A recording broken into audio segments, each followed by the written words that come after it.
2011 রাজ্য বিধানসভা নির্বাচনের সময় প্রচারে ব্যাপকভাবে হেলিকপ্টার ব্যবহার করেছিল তৃণমূল কংগ্রেস। সেই সময় যা ঘিরে উঠেছিল একাধিক প্রশ্ন উঠেছিল হেলিকপ্টারের খরচ নিয়েও। এরপরই নড়ে চড়ে বসতে বাধ্য হয় রাজ্যের মুখ্য নির্বাচনী আধিকারিকের দপ্তর। তৈরি হয় হেলিকপ্টার ব্যবহারের নির্দেশিকা, যা আজ গোটা দেশে বেঙ্গল মডেল নামে পরিচিত।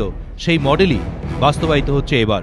কমিশন সূত্রে জানানো হয়েছে, ভোট বিজ্ঞপ্তি জারি 7 দিনের মধ্যে স্বীকৃত রাজনৈতিক দলগুলিকে তারকা প্রচারকের নামের তালিকা জমা দিতে হবে কমিশনকে।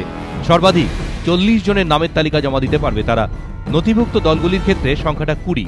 তারকা প্রচারকরা হেলিকপ্টার ব্যবহার করলে তা দেখা হবে দলের খরচ হিসেবে, কিন্তু প্রার্থী ব্যবহার করলে তা ধরা হবে প্রার্থীর ব্যক্তিগত নির্বাচনী খরচ হিসেবে। এবারের ভোটে প্রার্থীর খরচের ঊর্ধ্বসীমা 70 লক্ষ টাকা।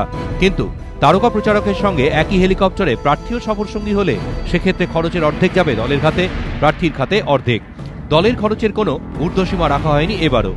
হেলিকপ্টারে নজরদারির পাশাপাশি এবারই প্রথম রাজ্যের মুখ্য নির্বাচনী আধিকারিকের দপ্তরের কাজকর্মের উপর নজরদারি করতে পাঠানো হচ্ছে বিশেষ পর্যবেক্ষক দল, যারা ভোট সম্পর্কে সচেতনতা অভিযান নিয়ে কি ধরনের কাজ হয়েছে তা খতিয়ে দেখবে।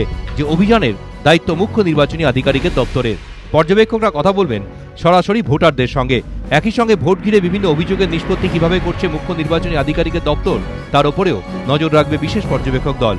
এবারই কেন্দ্রীয় স্তরের পাশাপাশি জেলা স্তরেও অভিযোগ জানানোর জন্য খোলা হচ্ছে বিশেষ সেল।